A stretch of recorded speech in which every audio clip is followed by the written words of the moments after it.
there.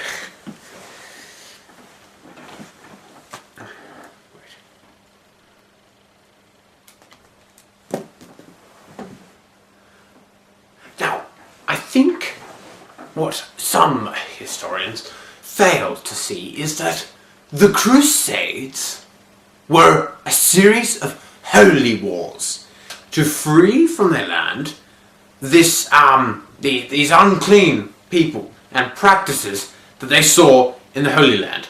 It was God intended and God purposed. It was holy. That's all. It was pretty dull. England was, well, it was just a death trap. People just died middle-aged, you know. No one. It's just boring, and this opportunity of an adventure to a foreign land, to rescue these people, and to kill, the license to kill. Well, not that that's an attractive prospect, but this adventure, it's very attractive. The reason that I would give for the Christians to feel the need to fight, well, was because of the Turks. The Turks were getting quite dangerous. They were advancing in the east and threatening Constantinople. So what happened was the Greek emperor himself asked the Pope for help, because and the Pope felt the need to, because if Constantinople was taken, that would, you know, they would capture, the Turks would capture these holy relics. So that was the influence of the Pope to gather up more troops, send them to the aid of the Greek emperor. Well, the Christians must have felt they needed to fight, clearly because of the Pope Urban. Pope Urban, in my opinion, was quite an advancer. For me, Pope Urban was the final push. The person who just nudged the Christians to make this final step, to push them to go on the Crusades and to lunge forward into this great battle.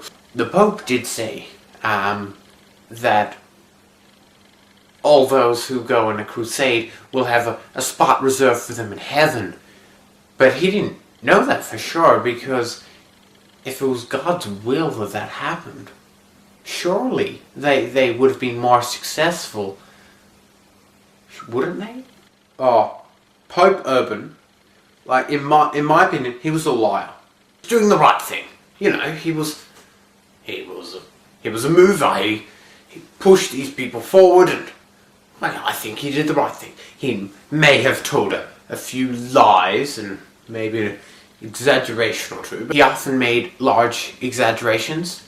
But, you know, I don't think he had any right to send all these Christians and start a nearly 2-century-old war.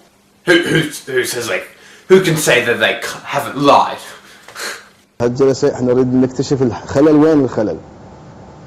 Did he do the right thing? No. أما طقوس أكو يضرب قامة على رأسه ويشوه المنظر الشارع وعشرات مفجع فشي، وعلى فشي ما عنده مبرر. شوف المسألة هنا، ذول رجال الدين خلوا جميع الأمور غيبية. غيبية شنو؟ يعني يقول لك إذا تمشي خطوة بزيارة الحسين يعني أنت أجرك كالشهيد في سبيل الله. يعني هذه one of another big reason that the Christians felt they needed to fight was an actual true event that happened, which was the massacre of 3,000 Christian pilgrims in Jerusalem. The power had turned to the Turks, and they had decided to massacre and torture and humiliate these Christians. This was the truth to Pope Urban II's claims. Be the event that started the war between Christian and Muslims. I'm scared to talk to the Muslim in this room.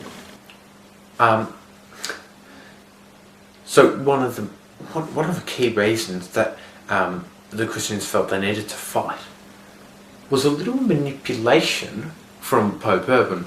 Of course, Pope Urban is a name that's being tossed around a lot, and that's because he was quite a huge influence. What he did is he started up a catchphrase that got tossed around quite a bit in the Crusades, and that catchphrase was, "It is the will of God." And that's a big thing back then. The majority of Europe followed God. Okay, they believed in heaven and hell. Saying to these people that it is the will of God and that God would reserve for you a place in heaven, that's an amazing thing for these people. Without the Crusades, maybe Europe would have taken a lot longer to step out of the Dark Ages and into the light. To me, that is the crucial thing about the Crusades. That Europe had taken that step out of the Dark Ages and advanced forward. That, to me, is an important step in history.